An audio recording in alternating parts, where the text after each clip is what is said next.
Welcome to Too Fond of Books. My name is Janelle and this is a reading roundup.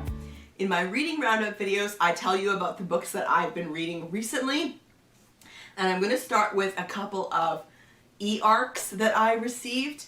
The first is an ebook I received from Book Sirens, where they kindly send me the book and I read it for review. So first up is Reckoning at Riviera Royale by P.J. Fitzsimmons. This is the fifth anti-Bletchley mystery. I've read one other mystery in this series and quite enjoyed it. This is a series that's told in the first person from Auntie's point of view. While visiting his mom at the Riviera, Auntie gets pulled into another murder case, this time defending an elephant accused of murder. So there was, as with the other book that I read as well, a lot of really quirky characters. And the reason that there is an elephant on the Riviera is because there is a traveling circus, the Cirque d'Azur, which is touring the Riviera by steam yacht, which is very interesting. And so the elephant that's in this circus tramples a man, supposedly, and Auntie is convinced that that's not what actually happened, that that man was murdered. And so he gets himself involved. There are a lot of witticisms and puns and wordplay, so I think that that's well worth mentioning because I enjoy it and I find it very entertaining and very funny. But it could be potentially a bit too much for people, so it's good to know that going in, that that's the style that it's written in. It is very lighthearted. I liked the impossible murder nature of the story. I did not figure this one out. I was having too much fun enjoying the story to actually spend too much time trying to figure out the murder. I just went along with it and I really did enjoy the ride. I gave it 4 stars, and I highly recommend the anti-Bletchley series. If you enjoy lighthearted mysteries that are full of witticisms and puns and wordplay with a lot of quirky characters, quite often there are impossible crimes involved, and so, and it's historical. Sorry, I should have said that. It's historical mystery. It's set in the 20s or 30s. So that's important to know as well. So yeah, I really did enjoy Reckoning at the Riviera Royale. I also read from NetGalley, A Winter Wedding at Bletchley Park by Molly Green. This is the second book in her Bletchley Park series. I have not read the first one. The second one is the story of Rosemary Frost. She goes by Rosie. She lives in Norwich. She wants to do her part for the war effort. This is set during World War II. And she ends up at the highly secretive Bletchley Park, only to encounter someone from her past that she never thought she would see again. So the reason why I requested this book was because of the words Bletchley Park in the title. I am super fascinated with the work that went on at Bletchley Park, especially because of the fact that many, many women worked at Bletchley Park during the war.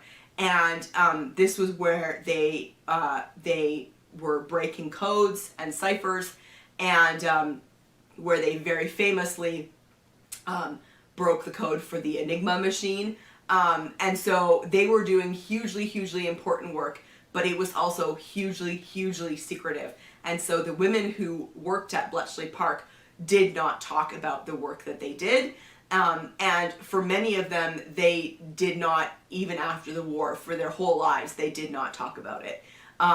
Because it was drilled into them. They had to sign the Official Secrets Act. It was drilled into them that they did not talk about the work that they did there.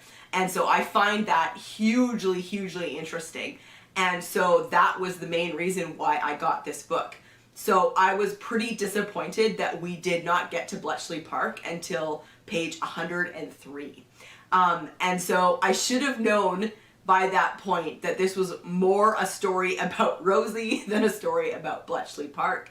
But we still did get a good look at what it was like to work at Bletchley Park, how it was set up, how, you know, they were given accommodation sometimes on site, but most often in the village around. People took them in, or Rosie, for example, was sent to this great house, and so a lot of people were roomed there.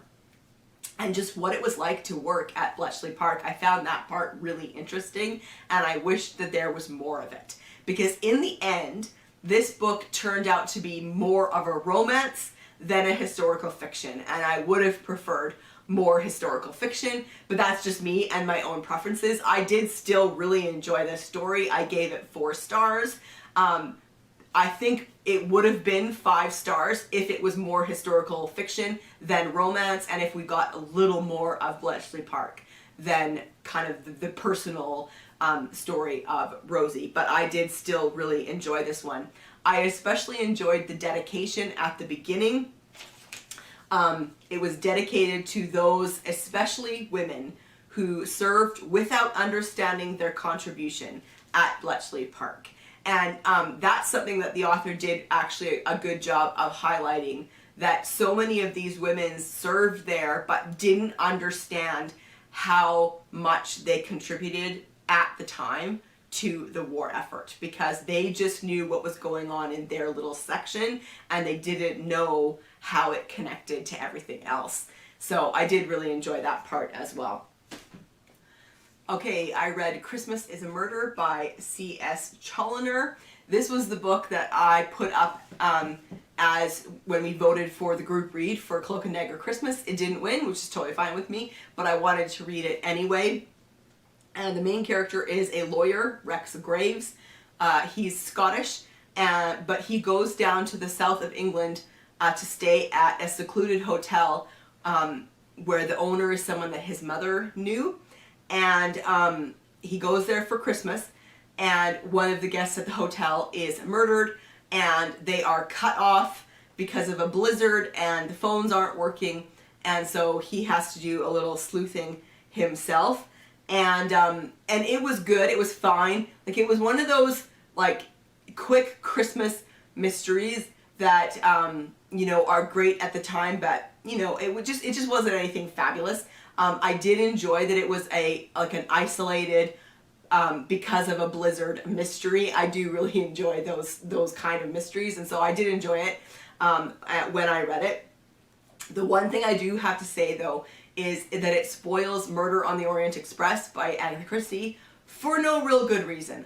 I don't know why authors insist on doing that. I realize it's been a long time since that was written. It came out in the 30s, but still, do you need to do that in a book? I don't know. Anyway, so I did enjoy it, but it wasn't, you know, the best mystery that I've ever read or anything. So yeah, Christmas is Murder by C.S. Challinor. Okay, I read Jane and the 12 Days of Christmas by Stephanie Barron. Now, one great thing was that I read this during the actual 12 Days of Christmas, and then what made it even better is that it's set in 1814, and the days match up to the days this year. So December 24th was on a Saturday, and that's the same this year. So Christmas and New Year's were on Sundays, and so I just loved that it just matched up so well. I really, really enjoyed that. This one is far along in the Jane Austen series. This is a historical mystery where Jane Austen is the main character. I had tried to read the first book in this series, actually, and I DNF'd it because it was written as diary entries, but they were not diary entries. It was written as a regular story, and so that part drove me crazy, so I just gave up on it. This book, by this point in the series, it's just written as a regular story. And so I'm curious to know how early on in the series Stephanie Barron realized that that was a better way to tell the story, but I'm glad it is, because now I'm willing to go back and read more of the series, because I really did enjoy this one. Jane and her family are invited to the Vine, which is the ancestral home of a wealthy and politically prominent Shute family.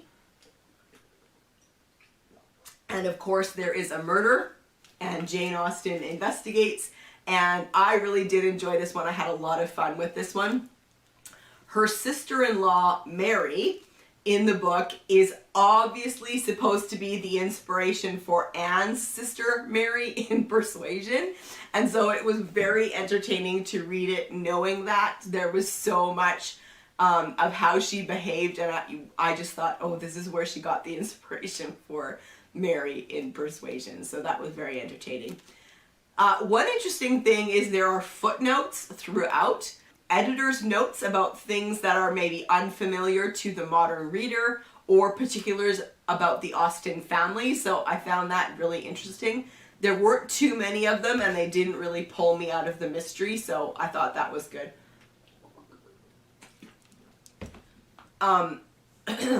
So yeah, I really did enjoy this, and I'm definitely going to go back and read this series because I really did enjoy it, and I liked how Jane Austen was portrayed and her family. I thought that was really interesting. I also read Another Little Christmas Murder by Lorna Nicholl Morgan.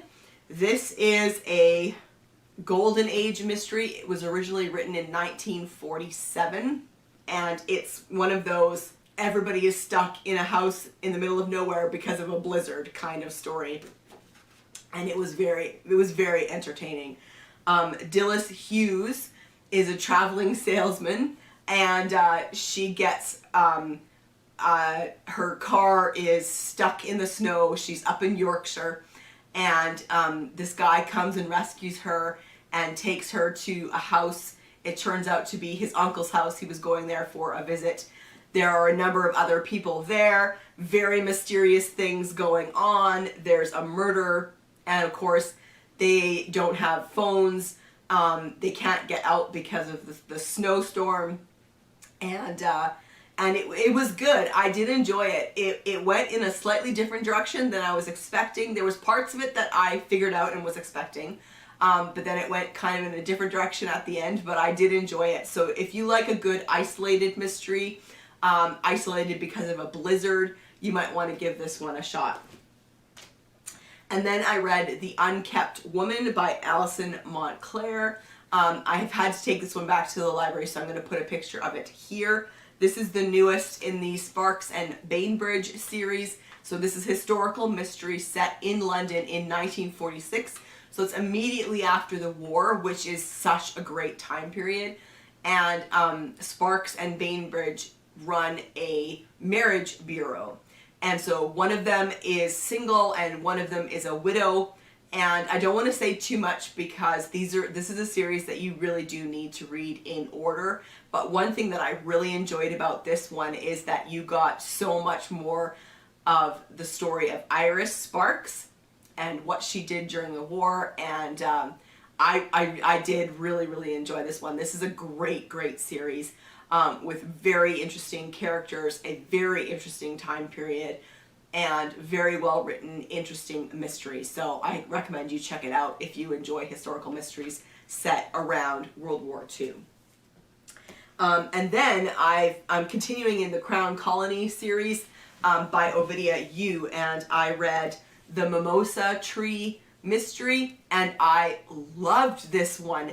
It was unexpected because a few years have passed since the previous book in the series. The previous book in the series was the Paperbark Tree mystery, and a few years have passed. It is now suddenly 1942, and Japan has occupied Singapore. And so the tone of this book is so different from the others. But I was so fascinated by the historical aspect of this story.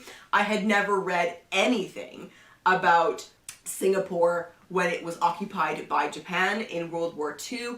And so in the very first chapter, you are dropped right into it, and you understand the stress and the tension that Su Lin has been living under, how difficult it has been for the citizens, and just the fear and the worry. It was so good. And then in amongst all of that, you get another great mystery. I just really enjoyed this one. So then I immediately went to the next one in this series, the Cannonball Tree Mystery by Ovidia Yu. And this one has advanced again another couple of years because it is now 1945. I believe that it opened on New Year's Eve 1944. So it is still Japanese occupied Singapore. And again, you get just more of what it was like to live in that situation. And I just really like the character of Su Lin. The mysteries are very interesting. She is so clever, but you get this tension the whole time because she is living in an occupied state, and life is precarious for her. And so I am waiting for the next one to come from the library because I'm dying to know what happens next. So there you have it. That's what I've been reading recently. Let's chat in the comment section down below. Have you read any of these books? Have you read a book that is set in Japanese occupied Singapore? Because I just find that so fascinating. So I would love to know if you've read anything like that. And I will see you for another video soon. Bye.